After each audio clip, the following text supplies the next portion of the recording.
आइए हम इस वीडियो में बात करने वाले हैं कि क्लास 10 का एनसीईआरटी का मैथ प्रश्नावली 2.3 का लास्ट नंबर प्रश्न यानी कि क्वेश्चन नंबर 5 को किस तरीके से हम सॉल्व करते हैं। तो चलिए वीडियो को देखते हैं।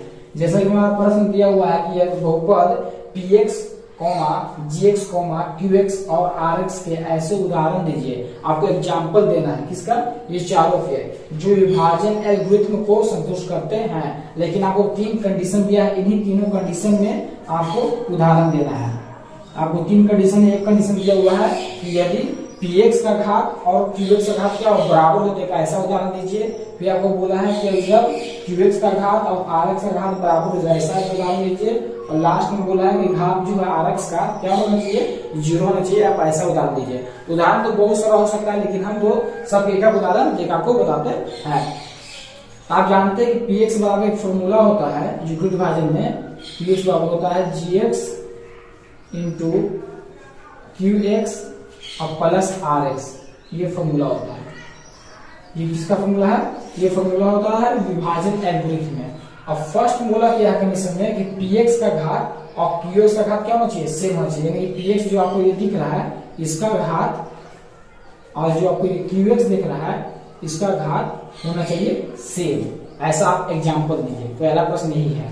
तो आप पहले ये जानते होंगे कि px जो होता है px में ही भाग दिया जाता है किससे, gx से, और जो लगता है जितना मान उसे कहते हैं qx, और जो आपका शेषफल बचता है उसे कहते हैं rx। तो आपका यहाँ पर px की जगह पर ऐसा क्या मान रखें इस px की जगह पर कि qx का घात और px का घात दोनों सेम आ जाए। तो आप उदाहरण में से ले सकते हैं, बहुत सारे एग्जांपल्स के हो सकते हैं। हम मान लेते हैं कि px बराबर जो आपका दिया हुआ है, px बराबर दिया हुआ आपका वो है 4x स्क्वायर प्लस 4x और प्लस 4। हमने मान लिया कि जो आपका px है ये px उसको क्या मान लिया 4x square plus 4x plus 4। इसको gx को हमने मान लिया 4।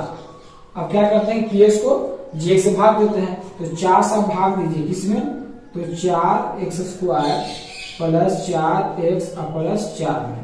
तो 4 से कितना ले जाएगा, दे जाएगा x स्क्वायर प्लस x और प्लस 1 माना, क्योंकि 4 से गुना कीजिएगा इसमें तो 4x स्क्वायर जाएगा। फिर 4 से x गुना कीजिएगा तो 4x, 4 से 1 गुना कीजिएगा तो 4। ये माइनस माइनस माइनस दोनों क्या हो गया, ये सारा कैंसिल हो गया, बस इसमें कितना आ गया 0।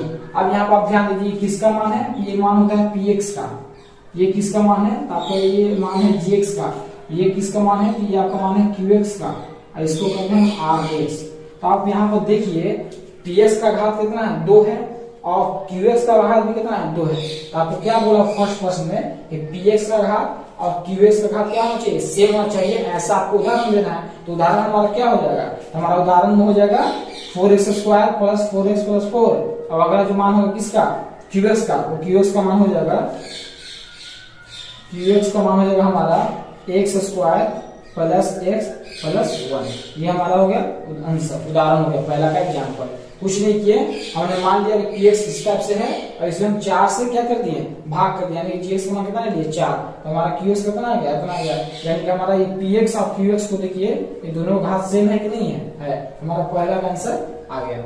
ऐसी तरह से बहुत सारे आप एग्जांपल ले सकते हैं, कोई दिक्कत नहीं है। अगला क्वेश्चन बोला है कि घात qx बराबर होना चाहिए घात rx।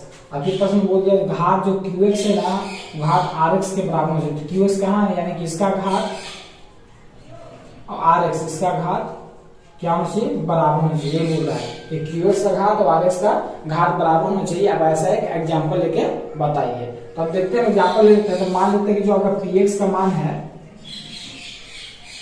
आपका जो px का मान है वो है 6x स्क्वायर प्लस 6x और प्लस 6 हमने मान लिया। और आपको बताना है qx और rx का घात क्या होना चाहिए, सेम होना चाहिए। और हम इसमें gx को मान लिया, अपने से gx को मान लिया x स्क्वायर प्लस x और प्लस 1। अब क्या कीजिएगा, आप gx से किस में px में भाग दीजिएगा। और जब x स्क्वायर प्लस x और प्लस 1 से भाग दीजिएगा 6x स्क्वायर प्लस 6x और प्लस 6 में, तो ये सिर्फ फर्स्ट टर्म को उठाइए और फर्स्ट टर्म से लगा दीजिए।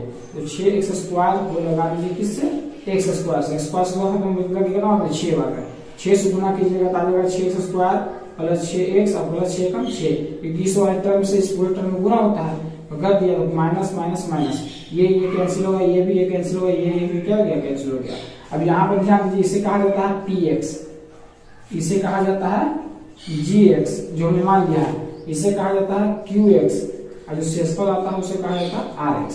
अब यहाँ पर देखिए बोला है किसका सिंपल पर आप होना सीधा, तो बोला है कि qx का घात, तो qx का यहाँ पर 6 यानी कि घात कितना है यहाँ पर 0 है, क्योंकि 6 को हम लिख सकते हैं 6 गुने x की पावर 0, क्योंकि कितना पावर 0 मान कितना होता है 1 होता है, तो 6 को लिख सकते हैं 6 गुने 1, तो मान के आप लिख सकते हैं x की पावर 0, यानी कि इसका घात 0 है, और rx का यानी 0 को भी आप ऐसे लिख सकते हैं 0 गुने x की पावर 0, इसके घात में क्या सेम है, यानी कि आपका उदाहरण आ जाएगा कितना, तो आपका qx का जो मान आ जाएगा, qx का मान आ जाएगा कितना आ जाएगा 6, और rx का मान कितना ले लिया आपने, rx का मान आ गया आपका 0 आ गया, यानी कि आपका qx का घात और rx का घात क्या हो गया सेम होगा। कब जब ये दो का एग्जांपल लीजिएगा तब।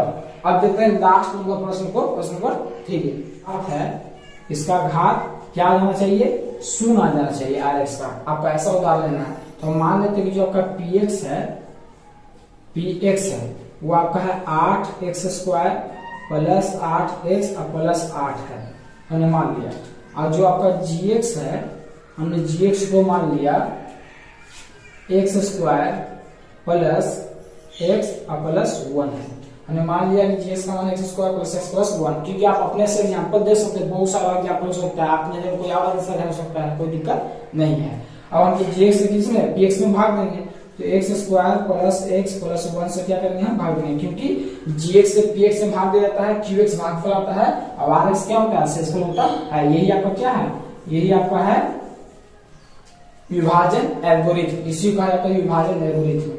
x² प्लस x प्लस 1 से भाग देते हैं 8x² प्लस 8x प्लस 8 में, तो आप इसको 8 बार में लगा सकते हैं, क्योंकि फर्स्ट टर्म को फर्स्ट टर्म से भाग दीजिएगा तो 8x² को आप लिख सकते हैं बटा x², x² से जो खत्म बचा कितना 8, यानी 8 बार लग जाएगा, तो 8 से गुना कीजिएगा इस पूरे टर्म में, तो 8 और x² गुना कीजिएगा तो आपका आ जाएगा 8x², 8 से x गुना कीजिएगा 8x, 8 से 1 गुना कीजिएगा तो 8, साइन चेंज हो जाता है, चेंज के लिए प्लस माइनस क्या हो गया कैंसिल सब हो गया, तो आपका शेषफल क्या आ गया 0, तो शेषफल 0 आ गया। तब जानते हैं कि इसे कहा जाता है px, इसे कहा जाता है gx, इसे कहा जाता है qx, और इसे कहा जाता है क्या rx। अब rx का देखिए, rx का मान कितना आ गया आपको, तो rx का जो आपका मान आ गया 0, और 0 को आप लिख सकते हैं क्या 0 गुने 1, और 1 को आप लिख सकते हैं ऐसे x के पावर 0, क्योंकि कितनों का पावर 0 मान कितना होता है 1।